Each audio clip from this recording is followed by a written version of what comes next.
I work 50 hours a week at your desk from home. I have never joined a gym and my annual health checkup. Every single marker, normal. Here's the conclusion up front. Staying healthy at a desk job isn't about what you do after work. It's about what you do during the 50 hours at the desk. Let me show you the first two habits, water and movement. They sound too simple. They're not. First, water. I keep a 500 milliliters bottle on my desk, a small one that runs out. Every time it runs out, I walk to the kitchen to refill it. That's 60 steps there and back. 4 to 5 times a day. That's 300 extra steps of movement. Mild dehydration, as little as 1%, reduces cognitive performance. Most desk workers are mildly dehydrated by 2 p.m. and don't know it. The small bottle forces hydration and movement simultaneously. 2 problems, 1 habit. That's the Japanese way. Now, the movement burst. Working from home has one danger that nobody talks about. You can go from waking up to sitting at your desk in under 3 minutes. No commute, no stairs, no movement at all. Your body never wakes up properly.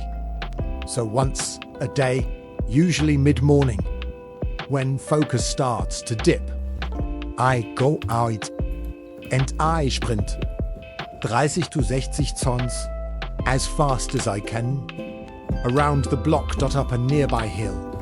It doesn't matter where. Heart rate goes from resting maybe 60 to 120, 130 in 60 seconds. Then I walk back to my desk. Blood flow to the brain increases. Norepinephrine, the neurotransmitter, gets released. Alertness spikes. For the next 60 to 90 minutes, I am sharper than before. No coffee required. This is the home office version of the Japanese stair sprint. The building changed. The biology didn't.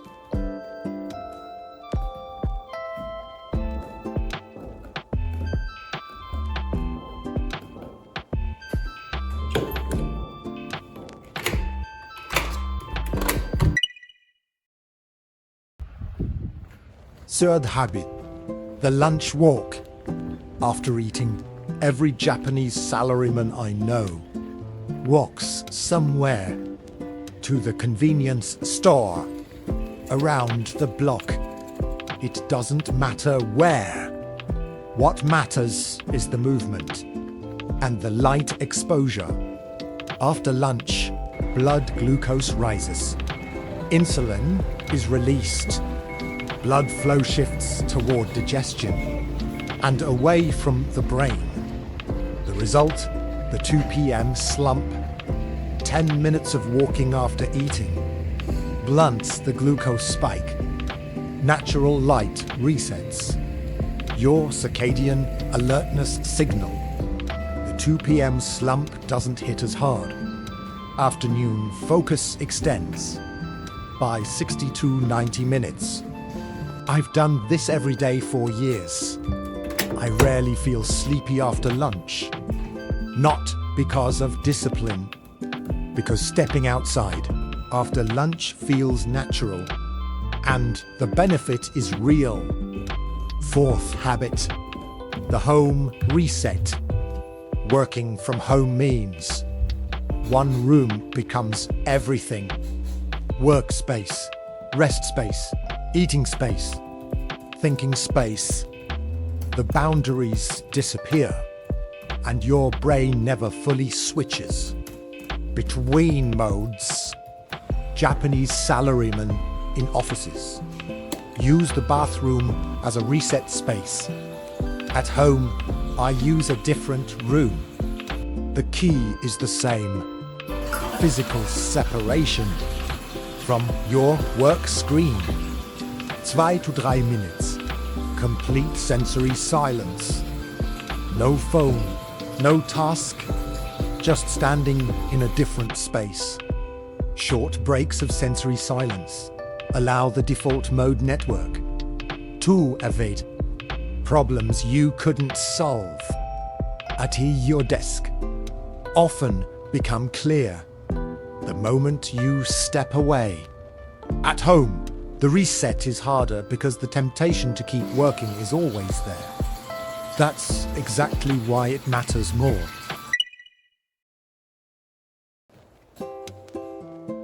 Fifth and sixth habits: stretch and zen. In Japanese companies, radio Teiso is still common. 6 minutes of gentle movement, every joint mobilized. Before sitting for 8 hours. Prolonged sitting shortens hip flexors, tightens the thoracic spine, and compresses lumbar discs. 2 to 3 minutes of stretching every 90 minutes counteracts most of this. I do 3 stretches at my desk. 90 seconds total. Nobody says me. My back has never hurt. Now 10. I practice what Japanese culture calls mushin empty mind. Once a day after lunch, I sit for 3 minutes. No phone, no screen, no task, just breathing. At home, the reset is harder because the temptation to keep working is always there. That's exactly why it matters more. Your brain's stress response, the amygdala, stays activated during continuous task switching. Cortisol accumulates. Decision fatigue sets in. 3 minutes of intentional stillness resets the amygdala. Cortisol drops. The next hour feels cleaner. Japanese culture has known this for 700 years of Zen practice. Let me bring this all together. How I stay healthy at a 50-hour work-from-home job. The Japanese way. 1. Small water bottle. Hydration and movement simultaneously. 2. Morning sprint outside. Spikes heart rate, resets focus. 3. Lunch walk. Kills the 2 p.m. slump. 4. Home reset. Physical separation, sensory silence. 5. Desk stretching. Prevents chronic pain and stiffness. 6. Mushin. 3 minutes of empty mind. None of these require a gym. None require extra time. Japanese salaryman didn't design this. They just never stopped moving, and they've been healthy for a very long time. If this gave you one thing you can use tomorrow, please subscribe. Every week I share the real habits behind Japanese longevity, explained by someone who actually lives them. Kansai Salaryman. See you next week.